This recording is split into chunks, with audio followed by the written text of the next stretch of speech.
taking as much of the pain and suffering that comes with glazing out of the process if I can.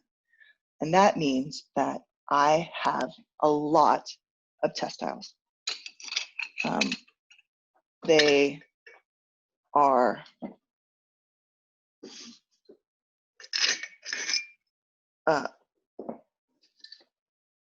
so helpful, I find,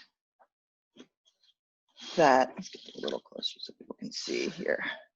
They're so helpful because it takes a lot of the guesswork out of things.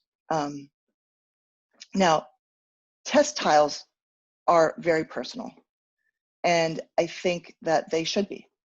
And when I say test tiles, I don't mean necessarily my test tiles, I mean one's test tiles. These are an example of some of mine, but I think that for everybody, it's very important to create a lexicon for yourself, a language of what your test tiles are for, what they do for you, and what you need them to be.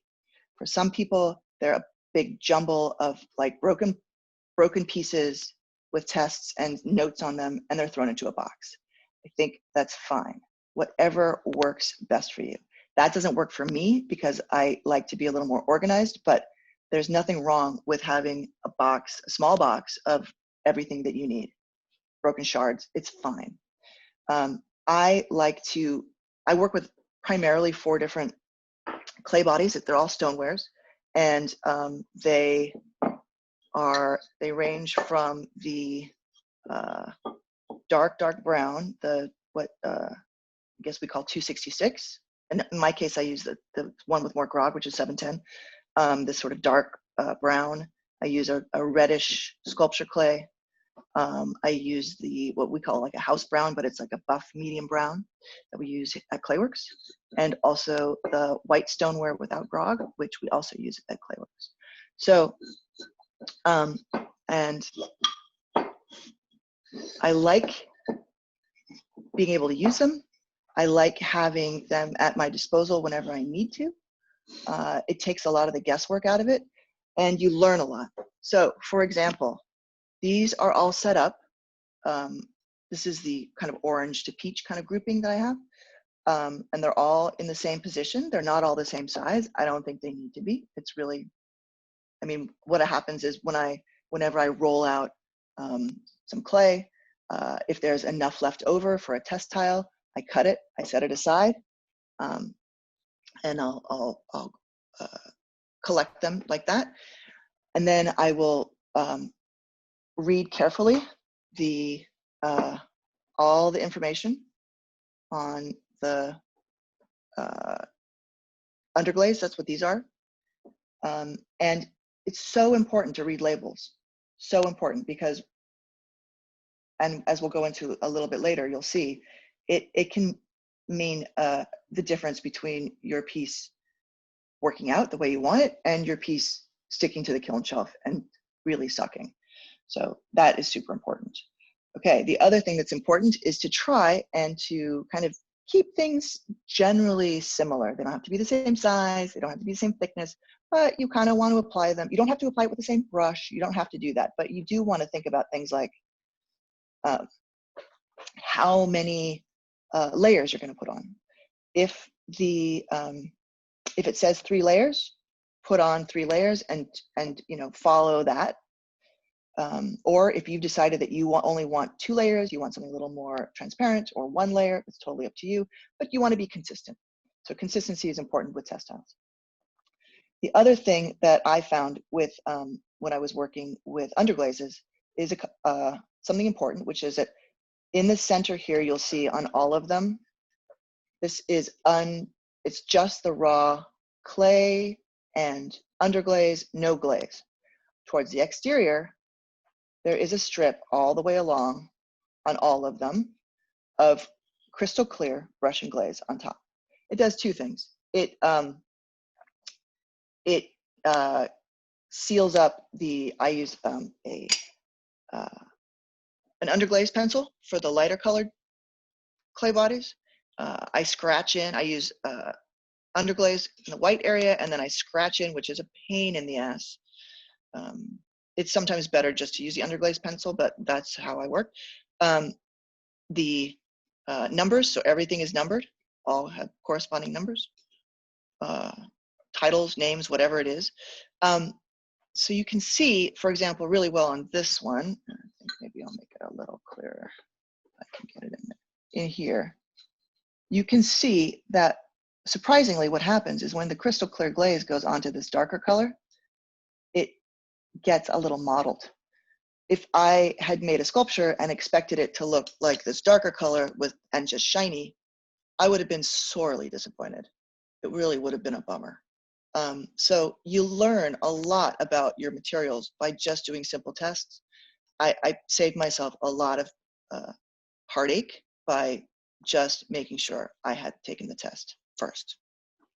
Okay, that being said, there are also some surprising underglazes out there on the market. This one is Duncan Concepts. They have some beautiful colors. It's great. However, you have to read the fine print. And I didn't read the fine print, but luckily I made a test tile first. Because what happens with this particular product is that in bisque form, it is matte like an underglaze. And in mid-fire, cone 6, it is a glaze. If I had put that on the bottom of my piece, it would have been a disaster. And I only learned that by really, and understanding it, by making these tests. So, as you can see, they're probably, see if I can catch the light. Yeah, you can see they're shiny. They're definitely shiny. They still have crystal clear over them on the edges, but they themselves are quite, yeah, shiny. Catch the light there. They're also beautiful. So now I know, okay, use them as a glaze. Interesting, good to know. Also, if you see them in the studio, in the like shared area, make sure you make a mark on it so that your neighbors don't end up accidentally using it incorrectly. Okay. I talked about. Do you know if they're food safe as a glaze? That's a great question. I believe they are, but that would be a question for the label. Let's see. Doesn't say on the label food safe, but it doesn't say not food safe. So it would be something I would have to research. Yeah, great question. Okay, so moving on. We also have glazes. Now, what I try to do is keep my underglazes and my glazes separate, and I try to keep them visually separate. And what I mean by that is, as you can see, the underglazes are usually in these squares. The glazes are in these strips. For me, it's shorthand. For anybody else, you do whatever works for you.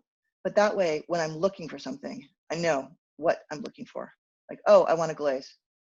Now, of course, these Duncan, this like example kind of broke that idea, but generally speaking. The beauty of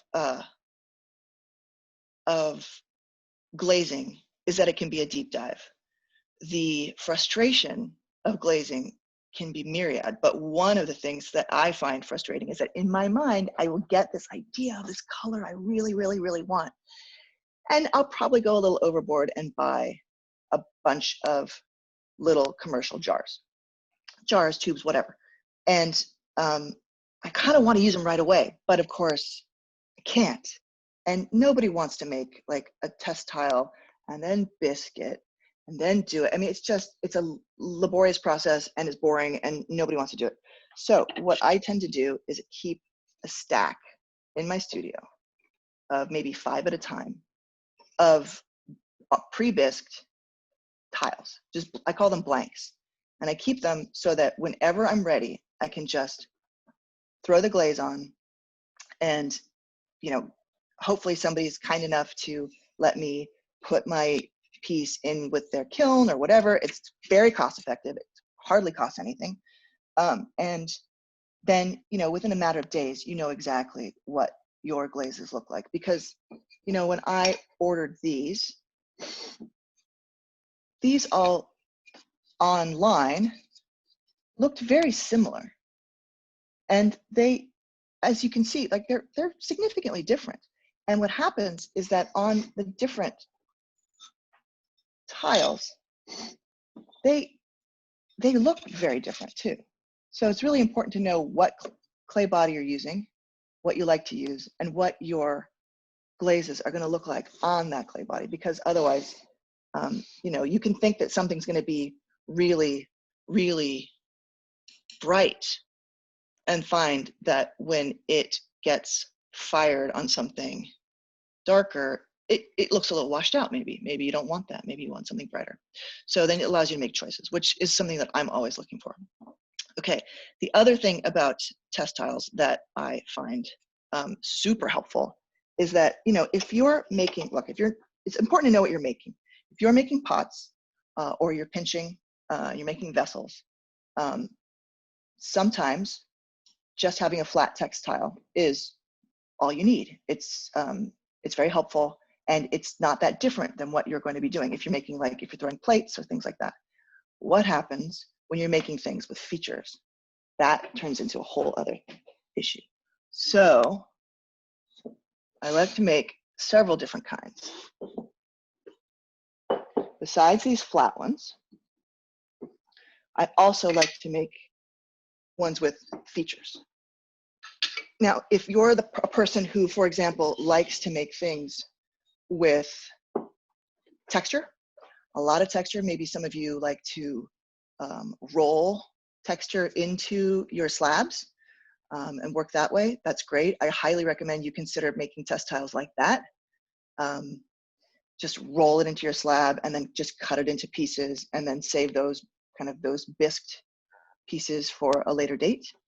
Because what I like to know oftentimes is how these glazes interact. And they can be grouped in any sorts of ways. Like this one, for example, these are the two of the buff brown and one of the, it looks like Brooklyn red, but it's really red sculpture clay. It's very groggy. And, you know, I want to know, like, what happens when this red and this pink interact, or what happens in this case when you have something shiny and metallic next to something that is very dark. What's going to happen? And in this case, what's going to happen when you have underglazes with glazes on top? It's so helpful to have something that can answer those questions for you. And then, like we talked about before, it's also very helpful to take notes. So if you take notes for yourself, you don't have to remember anything, which is my favorite part. If you can trust yourself and you take proper notes, you will be able to go back to them and figure out what everything is. And it's just really, really helpful. And you can also do these in batches. So for example, the test tiles or these more featured tiles, you can do them I would do a couple per project, you know? So maybe you want different colorways. Maybe you want to do just like, you know, maybe you just want to know what the greens look like. Fine. But think about what is going to serve your purposes. Okay, the last grouping of test tiles before we move on to how to translate those into our drawings. I'm going to spare you the huge box, but the other thing that we're talking about, because we're talking about tests, is what happens when glaze is not horizontal, but vertical. Also, what happens when things are on different clay bodies, right? So it gets complicated. It can get complicated and it can feel daunting, but I feel like, again, if we're able to take that part out of it, they can be both fun and super duper helpful. For example, maybe I want to use this color. It's beautiful. I love it. But I'm working in that reddish clay. Well, it doesn't really look like much. I would be so upset if I worked for, a month, couple weeks, even a week on a piece that I had this color in my head and I wanted this and I ended up with this. That is a bummer. So I like to keep all of the colors that I really like from my original test tiles. I'll then turn those into these groupings. I have a whole box of them. Again, what happens if I love that? It looks like jeans. It's kind of fantastic. But on the dark clay, it just looks like midnight blue. Maybe I want a midnight blue. That's great. So I can cheat it that way. But, it's hard to know. So some, of course, look amazing and some don't.